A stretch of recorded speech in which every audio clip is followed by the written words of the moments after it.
Hi, it's Marianne with a scrapbooking process video, and today I used the Studio Calico kit from May 2014 called Camelot, and basically what I felt like doing was using some stamps underneath my photo mat with some gesso, so kind of like an artsy, messy looking layout.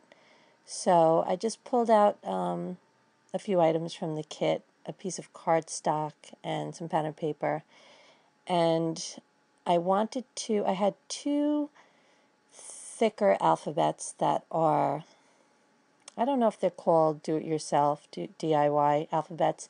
They're naked chipboard, and I've had them for a really long time. So my idea was to glue them onto the cardstock and then gesso over them.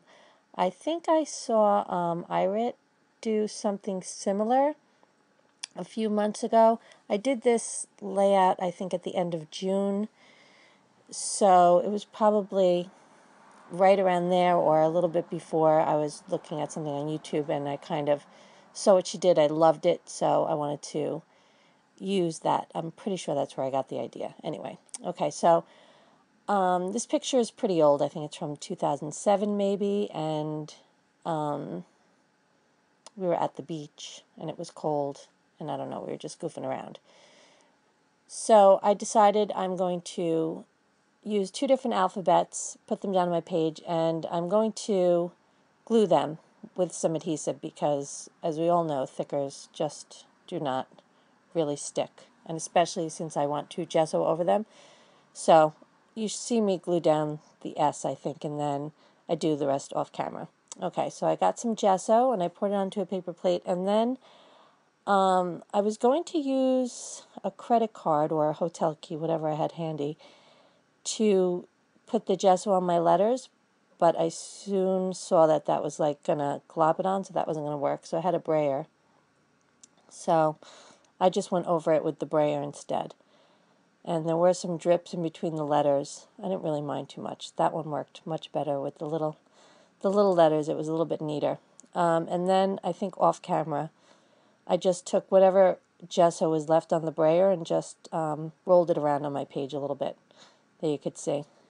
I just gessoed my page a little bit. So my idea is to just get messy, use some stamps, because it seems like I never use the stamps that come with the kits, or I'm lazy about using them, or I just put them in a box with the rest of my stamps and never really look at them again.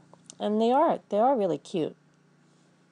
The one from the Camelot kit, there's one that says shine, and then there's one that's like a little flourish, and then another one looks like the rays of a sun.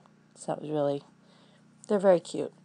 So the kit, I think, also had a piece of vellum, so I decided to use a little vellum on the layout. You can't really see it well on camera, but it adds a nice little layer on the actual page.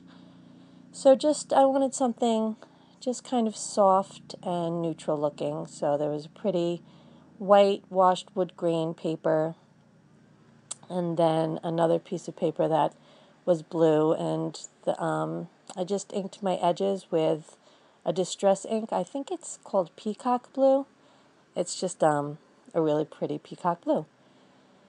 So here I'm just cutting everything to size it, and I mean, now it's the end of August, and like I said, I did this page the end of June. I had a lot of high hopes for this summer. I was going to, really do a lot of process videos and really get going with that, and just one thing after another, it didn't really happen. My laptop has been in and out of the shop, and I wasn't sure if I should get a new one or what I was going to do about that.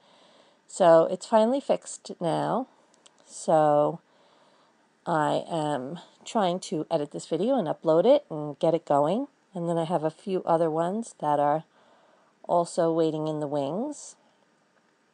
And I don't know, summer got away from me, and technical difficulties, which really isn't the worst thing in the world, because sometimes it's good to step away from the internet and, not have everything so accessible all the time. I spent a lot of time with my daughters. When my one daughter is home from college, she goes back in about a week. So just been enjoying my summer, working a little bit, and really have not scrapbooked all that much. I've been making more cards, so I did actually scrapbook today, so hopefully I'll be able to upload that. Okay, so basically what I did was I just took a bunch of stamps, and since I knew where I was going to do my photo mat and all the surrounding papers, I knew where I had the edge, so I just stamped everything kind of on the edge. Right there I decided I was going to stamp the word shine, and as soon as I did it, I knew I was going to end up covering that up. Did not come out the way I wanted it to look. So now I'm just going to glue all my papers down, because now I know I'm just going to do journaling there. I'm going to find a card and put that over that, because I don't like the way that looks. So the first stamp that I used came from Amy Tangerine. It's like that crisscross, and I used Stays on Black, and as soon as I stamped it on my page, it was a little dark, so that was kind of a mistake. Looking back now, I probably should just put a little gesso over it, but it looks really dark here. But the final page, I really like the way the final page looks. It's just kind of messy and artsy and just, creative. Just having some fun with my supplies. Something different than my normal. Sometimes I like to scrap very linear and neatly and all straight edges with my trimmer, everything measured. And other times I just really feel like kind of making a mess. And hope that the end result is at least pleasing to the eye. But that's really all I did today, when I was doing this layout. I used some thickers that hadn't been used yet, took out my gesso, did a little painting, did a little stamping, and just had fun with it. And really, that's what I look for when I'm scrapbooking. So that big Fiskars trimmer, I have it loaded with a scallop edge. That's all I use it for, just to use that little scallop edge blade. And I guess I could put my straight edge in there and use it as my normal trimmer, but I know I'm in the minority here. I really just like the regular Fiskars trimmer. And every once in a while, if there's, a half-price coupon at Michael's or whatever, and it's been a few years, I just buy myself a new one. I mean, the investment is really very little. I think it's $15 total. And it doesn't seem like I go through the blades that fast. I don't know. For some reason, the Fiskars trimmers work out well for me. So here I've got my little journaling card. Hard to see here, but it is a blue and white grid card. And now I'm going to try to find something to blend it in with the page a little bit. So I'm going to go through some washi tape. I'm not going to end up using that. And I'm just going to end up fiddling with it for a few minutes there. Yeah, so I'm going to look through all my different washi tapes.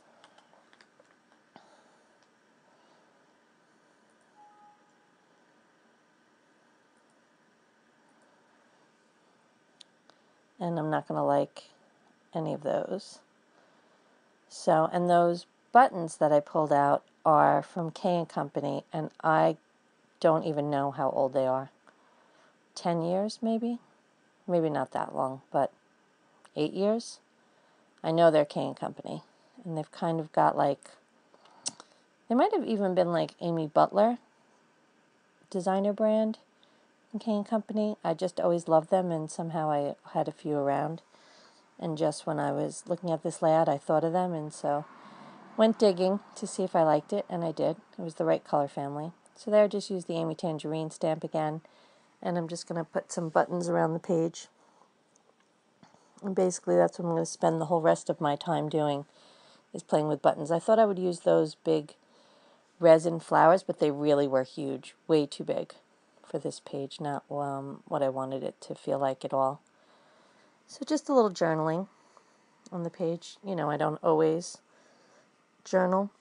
It's not so much about the storytelling for me as it is for just being creative. And like I said, I don't really expect my family to lug around 80 albums for the rest of their lives because I felt like gluing some paper together. So I think in the end, maybe my daughters will pick a few pages that they love and that make them happy or whatever. Who knows? I don't think about it. So I would like to do a cluster of buttons. So on the bottom there, I figured I'd have 3. And then on the top, I said, oh, once I started to pick through my buttons, I'm like, ooh, this would look so great if I put all these buttons on here.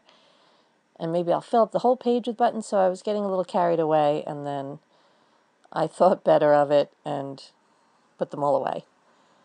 So in the end, I'm just going to end up with three or 4 buttons up there. But I have done that on pages before where you just load them up with buttons, and that is a very cool look. It makes for an extremely heavy page, but I don't know, I really love buttons. So even that looked nice, just a few buttons up there. But in the end, I think I just go for 3. I was trying to use that other K & Company one. It's not going to work out, I don't think. So I'm just fiddling around up there. Couldn't really decide what I wanted to do. Also, at CocoDaisy.com, I run the Stash Busters Challenge. And for the month of August, basically, we're just doing catch-up. We're catching up on all the old challenges I've run in the past. So I'm posting them all on my blog because 2 Peas in a Bucket is really gone now. Nothing to look at there anymore. So I just put them all on my blog. So it's a good resource just to look through. It's like good page starters, you know. Sometimes you sit down and you want a scrapbook, but there's so many possibilities of what to do. You just need a little direction. So sometimes that's helpful just to get started. And you don't have to belong to Coco Daisy to post in their gallery or even just, get inspiration from the challenge thread. There's no commitment there to do anything. But if you do want to post a page for the prize, then you do have to join the site. So there, 3 buttons on the top, 3 buttons on the bottom, and now I'm just going to show you a few close-ups. And I use that Prima stamp, and I just went over the letters with my ink pad. And that's it. Just a fun, artsy layout, and I really appreciate you watching and liking the videos, and I hope you'll come back and watch my next video. So, thanks so much. Bye-bye.